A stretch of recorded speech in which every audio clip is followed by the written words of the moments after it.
What's up, C. Rose? How you doing, man? I'm doing great, man. I feel like I should be getting ready for stretch with the Mets between my deGrom hat and my nice blue shirt. Yeah. You look like a ball player. I could see that. Yeah, just until I actually start doing something baseball-related activity, then it kind of sucks from there. So, sorry about it. All right, everything good? Everything's good. I was a little worried. I think you were a little late. I think you got this thing started at 8:31, and we just can't have that. We can't have that. You know, something weird happened on my phone today. I was, looking at it, and it was 8:29. I felt like for, 3 minutes. I was like, what's going on? I hit a button, and all of a sudden it jumped to 8:31. So I missed 8:30 today. My life was incomplete without 8:30. It was really weird. Okay. Well, let's slide one day. Thank you. Real quickly, before we start, does May the 4th do anything for you? Are you a Star Wars guy at all or no? I mean, I like Star Wars. I'm not like a Star Wars guy, I guess. But I do have a cool bobblehead, so I guess it does mean a little something to me. Wait, meaning Skywalker. You? The bobblehead is of you? Yeah, Plouffe Skywalker, yeah. Where is it? It's somewhere. Come on, dude. I gotta get you one. I'll get you one. Here's Archer's old one. I was just talking to Arch this morning. Yeah, how's he doing? He's doing all right. Okay, he's hanging in there. Okay, yeah. Well, maybe that sounds like a story for offline. All right, let's get to it. Astros and Yankees in New York for the first time since the cheating scandal. How nasty will the fans' reaction be tonight?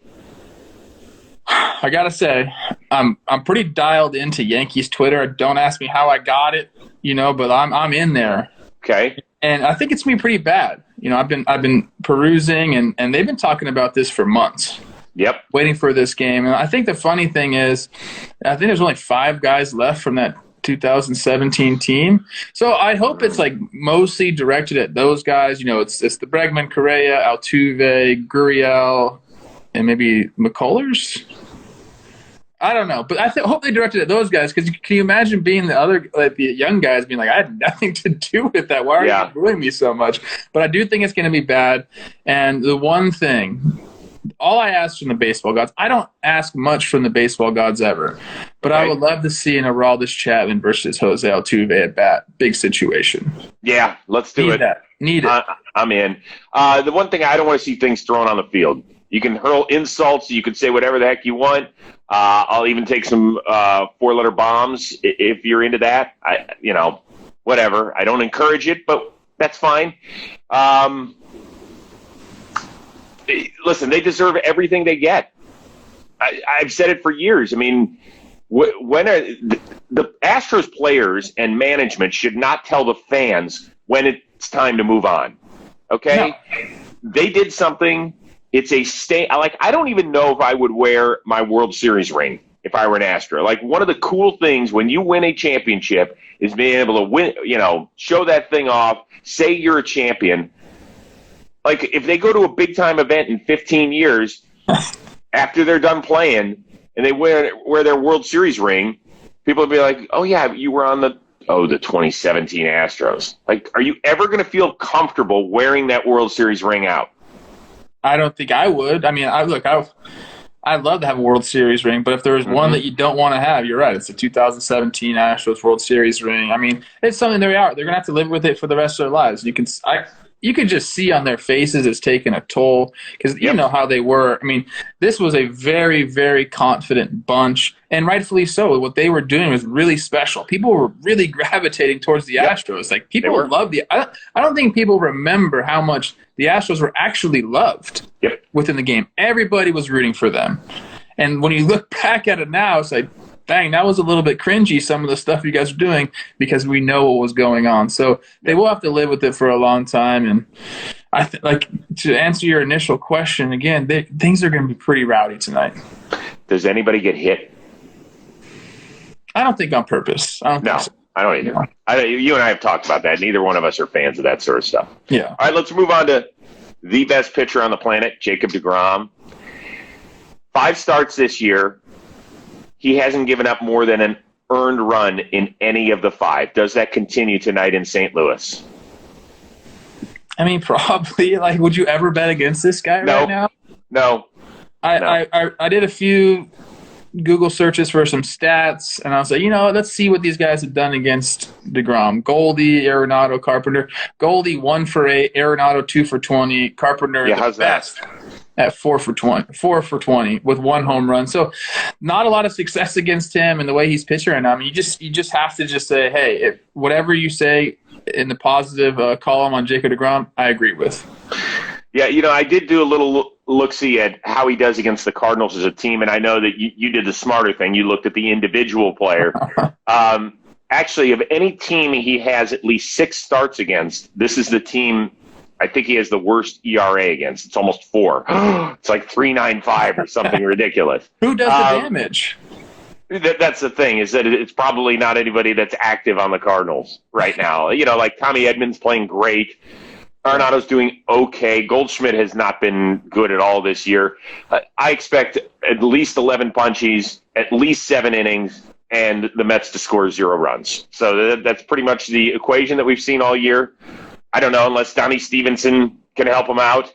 One of my good buddies, Kevin Howard's the new assistant hitting coach there. Oh, is he? He can turn the bats around. This would be really special for both of those guys. Yeah. If they got Jacob deGrom some damn run support in their first game. That'd be fun. By the way, so I told you that we taped Trevor May's episode yesterday, and we spent 10 minutes on Jacob deGrom, and he is fantastic on it. He tells an amazing story about what James McCann said to him in comparison to Jacob deGrom. That's dropping on Thursday. Okay. You'll laugh your ass off at that one. It was so good. It was a great story. All right. Unfortunately, boy, a lot of injuries announced yesterday. Dustin May is done for the year. Luis Robert, fine young center fielder for the White Sox, done 12 to 16 weeks with a hip injury. Which one is more substantial to those respective teams? Both are really bad. I think the White Sox missing Lou Bob for this amount of time is going to be tough for them because they're already missing Eloy, Engel. I think Crochet is out. I mean, the fact that they're 15-12 with these injuries is really telling of kind of like their organizational depth. So I think it hurts them more just because they're getting down to the bottom of the barrel now with all these guys being out. The Dodgers, obviously, Dustin May, that's a horrible thing to see.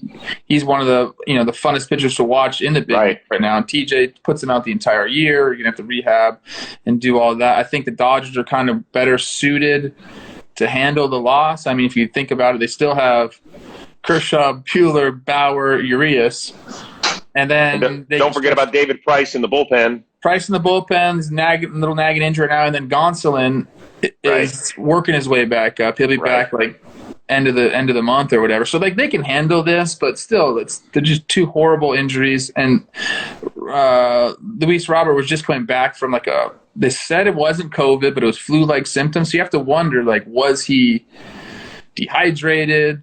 He tore his hip flexor, man. Like that hurts. Like something must have happened with the flu-like symptoms.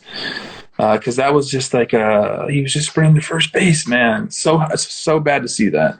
Yeah, it's so for the immediate future, I'd say Luis Robert for all the reasons you said. They have been banged up in the outfield. They're going to have to trade for an outfielder, in my opinion, at some point. But when we get to October, I think the Dodgers are really going to miss Dustin May. Yeah. I know he was a little bit all over the place during their World Series run last year. There were times where he was unhittable and times where he just, his control was a problem. I just think he's one of those guys that you could have put in as a starter in a short series, or you could have him just a fire-breathing dragon out of the bullpen. And I think they're going to really, really miss that. So, there's some other guys that they've had banged up in the bullpen already as well. I mean, the Dodgers haven't been the pillar of health either. And I know that they've gone through some weird times right now. So short term, Robert's the answer. Long term, meaning playoff run, I think it could hurt the Dodgers a little bit more. So we'll see. Yeah, I agree with that. Okay, there was an article in The Athletic by Ken Rosenthal that's saying Tony La Russa's under some heat for in-game management.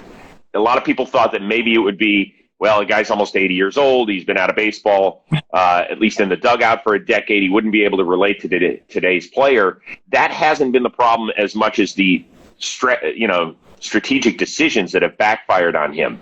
Do you think that he should be under fire? Is this going to go sideways in a hurry? Not really. I mean, I was one of the biggest against his hiring when it all went down. And then as more and more people I've talked to in the organization, obviously I'm close with Lucas, you are as well. He's had nothing but good things to say about him. Right. In public and then privately as well. Like he's told me, like he was surprised, like how well that La Russa's taken to the clubhouse. So like I read through the article and I don't know, like he left some starters in too long. Right. He didn't pinch hit Andrew Vaughn one day. I mean, these are the things we're going after Tony La Russa for. Are you kidding me? Like, all we ever talk about is letting these starters pitch longer. So when he does it and it doesn't go right, we're pissed. Like, what about when he let Carlos Rodon throw 150 pitches? He got his no-hitter. Everyone was happy about that. So the White Sox, with all the injuries, are 15-12. Like, I don't love the article by Ken. I got to be honest with you. I don't know if that was a clickbait type thing for him, but to me, La Russa has been fine. You're going to have some strategic, missteps here and there. I think that this is best. Like, if you were to tell me they're 15-12 at the end of, beginning of May, I'd been like, great for them. He must be doing a great job. Yeah, I would be more concerned if the column focused on his lack of control in the clubhouse or not relating to players. That's when I would be like, that would perk my ears a little bit more than this. Hey, listen, when you watch your team at home every day, you are MFing your manager. Very rarely do you go, boy, that was a great move, Skip. It's always, why did we leave him in? Why did we put that reliever in? Why didn't we pinch hit that guy? Like, you never give the manager any credit. So, the second guessing of La Russa, that's just second nature by everybody. Like, I watch and they said, well, they put in the reliever Foster on a day that they shouldn't have, and they left Giolito in against the Tigers when he had a 2-1 lead when he was struggling, and even Giolito kind of questioned it. Okay, well, that sort of stuff happens throughout 162 games. Yeah. It just does. The manager's not going to make every perfect decision.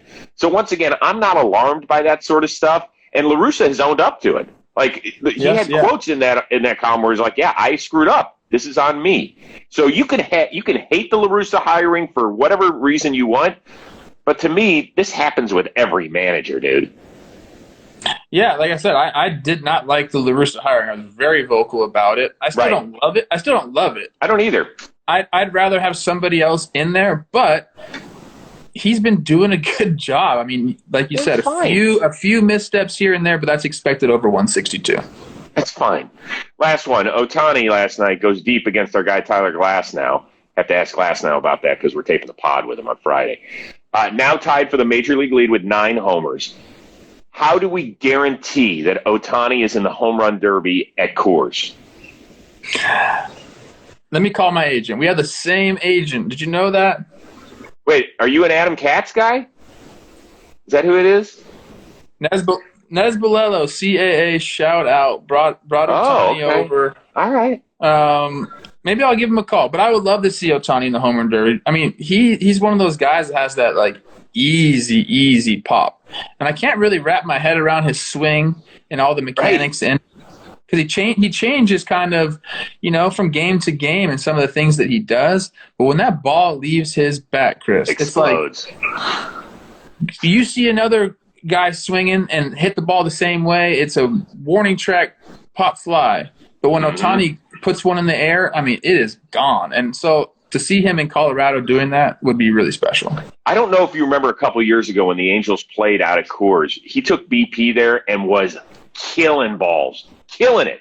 And so I was like, man, if they ever have a home run derby here, they better sign this guy up. Here's the thing I worry about.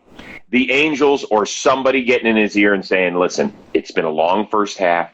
We need you on the mound and at the plate. Like, this will be such an amazing opportunity with everything that has gone on with the All-Star game, with moving it from Atlanta to Denver and all this sort of stuff. And this is really the first opportunity where fans can have an opportunity to party and have fun and enjoy the moment of the best All-Star game out of all the professional sports. To see him as the centerpiece on that Monday would be phenomenal. If it doesn't happen, it's going to be another kick in the balls for all of us. And I'm sorry, sometimes the greater good of the sport has to take precedence. He'll get another 3 days off. If he doesn't DH the first day back, Angels, fine. We'll loan you Plouffe for a day. Here, he'll drive down the 5 and he'll be there in no time. Oh, yeah, that's not going to really help us much, is it? No. You know, I'd love to see him. I'd love to see Tatis. I don't think we're going to see Tatis either because of the shoulder. Oh. You want all the big boppers in there, especially when it's Coors. I'd be curious to see what happens. I think guys want to do it. Didn't they add a $1 million purse last year? They sure did. They added the bonus. Guys get in there. And let's remember, Shohei didn't come over here and sign a $180 million deal. He came over and he's getting league minimum. No, I know, but I'm saying let's throw him an extra bill. Come on. Give me the Shohei bonus too. I like that. And we might be there catching some homers from Shohei. It's okay. We get the people happy. That's like saying we've got a no-hitter in the third, Plouffe. What's the matter with you? Man. You got to get the people fired up. Speaking of getting people fired up, what do you got today? I got a light day today. I'm actually really excited about it. I got the sequence episode coming out. No talking baseball recording today, so I'm going to spend some time with my kids. We're going to go get a Mother's Day gift because I haven't got one yet. Oh, what should I get? Good. What do you even get? Oh, gosh. Does she like massages? She's getting one today. Oh, well, then there goes that idea. I've been married for 8 years now, and I'm already running out of ideas. I can't even imagine what you're going through. Yeah, it'll be 24 in September, and I'm getting her an orchid and a few other things. That's all she wants. She just wants like simple stuff where she doesn't have to be frustrated for a day. We ran into that last night. I'll tell you offline what the hell happened last night. It was unbelievable. Holy shit. Listen, I love my kids, but sometimes they drive me up a freaking wall. Listen occasionally. Everybody at home knows what I'm talking about for the parents. Yeah, all right, so we've got Stephen Brault's episode is out. Just taped Trevor May and taping Glass now on Friday. We got a yes for a guy that's been a big baller in this league for over a decade. I just want to confirm it on Thursday before letting everybody in on it. Who's he coming on with? With Glass now. Ah, nice. And Glass doesn't know him really well, but I think that'll be kind of the fun part a little bit. Everyone's in love with Glass now this year. I mean, I think you've helped out in that way because people are seeing his personality. He's got a great personality. Such a good personality, and he's also doing it on the field, which helps. Like when you're performing on the field, really likes you. So kudos to you, man. You brought out that special. Yeah, that's him. He's got it all. And by the way, it doesn't hurt that he throws 100. That I can't take credit for that. And he's really, really, really good looking. I mean, Jesus. Plouffe, for God's sakes, your team is just out of control when it comes to all that. Sorry you got to deal with a dad bod guy here every morning. I will show up tomorrow at 11:30 Eastern sharp, 8:30 Pacific. My bad. Love it. All right, everybody. We'll see you. Later, Chris. Peace.